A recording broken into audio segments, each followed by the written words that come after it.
ఇంకొకటి sir, stress చాలా ఇష్టమైన థింగ్ ఇది చాలా మందికి. లైక్ అంటే మీకు తెలియదు ఏముంది, బేసిక్గా ఏంటంటే నవ్య డేస్ చిన్న ఎల్కేజీ స్టూడెంట్స్ దగ్గర నుంచి పెద్దవాళ్ళ వరకు స్ట్రెస్ ఫీల్ అవ్వని వాళ్ళు ఎవరు ఉండరు. ఎక్కువగా యంగ్స్టర్స్లో చూస్తే స్ట్రెస్ ఎక్కువ ఫీల్ అవుతూ ఉంటారు.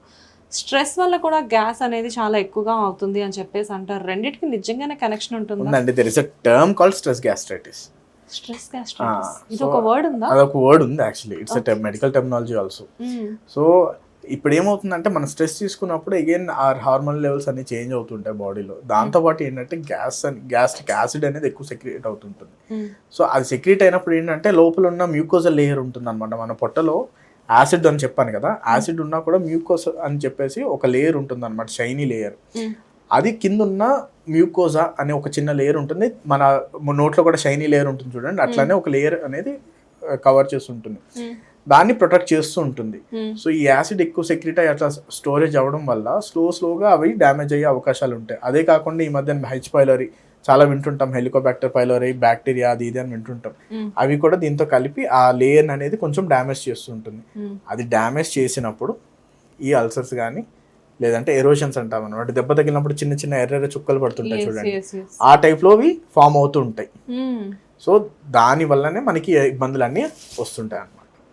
కానీ స్ట్రెస్ వల్ల అంటే చాలా మంది చెప్తుంటారు హార్ట్ అటాక్స్ ఇవి అవి అని. చాలా మంది ఫ్యాట్ అంటారు, కొలెస్ట్రాల్ అంటారు, to some extent I below cortisol అంటాం. మన ఎడ్రినల్ గ్లాండ్ ఏదైతే ఉందో స్ట్రెస్ ఏదైనప్పుడు ఆ కార్టిసాల్ అనేది సెక్రెట్ అవుతుంటుంది అనమాట. That is the major. అంటే మన ఫ్యాట్ పెరగడానికి, వెయిట్ పెరగడానికి, మనకి స్ట్రెస్ రావడానికి, మనకి మొత్తం అన్నిటికీ ప్రాబ్లం అదేనేమో అనిపిస్తుంటది నాకు. But definitely there is no scientific data to prove that statement. ఎంత పెద్ద డాక్టర్ అయినా కానీ ఏ ప్రాబ్లం కైనా కానీ మెడిసిన్ ఉంది, సొల్యూషన్ ఉంది, కానీ స్ట్రెస్ కి మాత్రం ఎటువంటి సొల్యూషన్ లేదు. అది ఇన్నర్ గా వాళ్ళే హీల్ చేసుకోవాల్సిన ప్రాబ్లం కదా. బట్ మీ దగ్గరికి ఎప్పుడైనా వచ్చే వాళ్ళు ఈ స్ట్రెస్ కి రిలేటెడ్ గా చాలా మంది వస్తుంటారండి. ప్రెసెంట్లీ ఏంటంటే మనం the place where we have lot of IT patients coming. IT patients. So they will be like deadlines, projects, అది ఇది స్ట్రెస్లో నైట్ షిఫ్ట్స్ అన్నీ ఉండేసరికి they will have disturbed food habits along with the stress. So ఆ రెండు overlap ఆ గ్యాస్ట్రైటిస్తో చూస్తుంటాం మనం. So వాళ్ళకి చెప్పేది ఏంటంటే మెడిసిన్స్ అయితే నేను ఇస్తాను, స్ట్రెస్ మీకు మీరు చూసుకోండి అనాలి అంతే. బట్ మెడిసిన్స్ తో we can cure us like medicines ఏంటంటే మనకి యాసిడ్ సెక్రేషన్ ని తగ్గిస్తుందండి.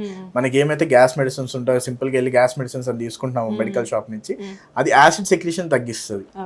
యాసిడ్ సెక్రేషన్ తగ్గడం వల్ల ఏంటంటే it will get a window period for the healing. మళ్ళీ మనం ఆపేసాం అనుకోండి, మళ్ళీ యాసిడ్ పెరుగుతుంది, మళ్ళీ డ్యామేజ్ అనేది స్టార్ట్ అయ్యే అవకాశాలు ఉంటాయి. సార్ అసలు అన్నిటికంటే ఇంపార్టెంట్, అసలు గ్యాస్ అనేది అసలు ఎక్కడ ఫామ్ అవుతుంది, ఎలా ఫామ్ అవుతుంది? నేను చెప్పాను మీకు ముందే, గ్యాస్ అనేది కంప్లీట్లీ మిస్ అవ్వరండి. గ్యాస్ అనేది ఫామ్ అయ్యేది మన పెద్ద పేగులో ఫామ్ అవ్వచ్చు. ఫ్లాట్యులెన్స్ అంటే మనం గ్యాస్ ఫార్ట్ చేస్తాం చూడండి, అదనేది మీకు పెద్ద పేగులో ఫామ్ అవుతుంది. బట్ ఏదైతే గ్యాస్ మనం ఫామ్ అవుతుంది అనుకుంటున్నామో ఒకటి యాసిడ్ వల్ల వచ్చే పెయిన్, రెండోది ఏంటంటే మనకి మూమెంట్ అనేది తగ్గిపోతుంది. పొట్ట మూమెంట్ అనేది తగ్గిపోయి మనం స్వాలో చేస్తుంటాం చూడండి, మాట్లాడేటప్పుడు ఏం చేసినప్పుడు మనం గాలి తినేస్తుంటాం అనమాట, అది కూడా వెళ్ళి ట్రాప్ అవ్వచ్చు. అవునా? గ్యాస్ వచ్చినప్పుడు. సో దీన్ని బట్టి నాకు అర్థమైన విషయం ఏంటంటే ఎక్కువ మాట్లాడడం కూడా మంచిది కాదు, దీనికి సంబంధం లేదు.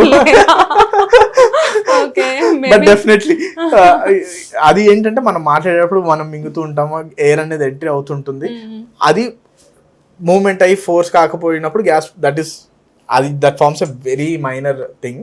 బట్ మనం గ్యాస్ట్రైటిస్ ఏదైతే అంటామో that is because of the acid imbalance అన్నమాట.